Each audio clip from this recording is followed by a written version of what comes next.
Your Majesty, you are that tree. You have become great and strong. Your greatness has grown until it reaches the sky, and your dominion extends to distant parts of the earth. Your Majesty saw a holy one, a messenger, coming down from heaven and saying, "Cut down a tree and destroy it, but leave the stump bound with iron and bronze in the grass of the field, while its roots remain in the ground.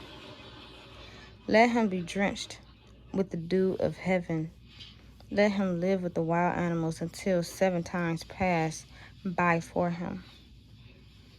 This is the interpretation, Your Majesty, and this is the decree the Most High has issued against my Lord, the King. You will be driven away from people and will live with the wild animals. You will eat grass like the ox and be drenched with the dew of heaven. 7 times will pass by for you until you acknowledge that the Most High is sovereign over all kingdoms on earth and gives them to anyone he wishes.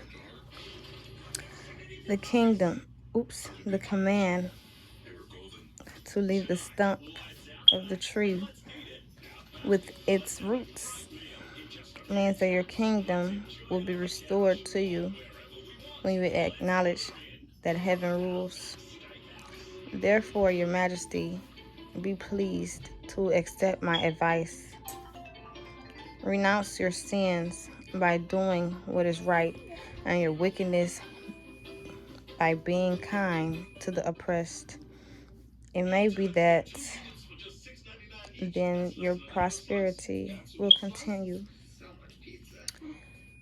All this happened to King Nebuchadnezzar. 12 months later, as the king was walking on the roof of the royal palace of Babylon, he said, "Is it not the great Babylon I have built as royal residence by my mighty power and for the glory of my majesty?"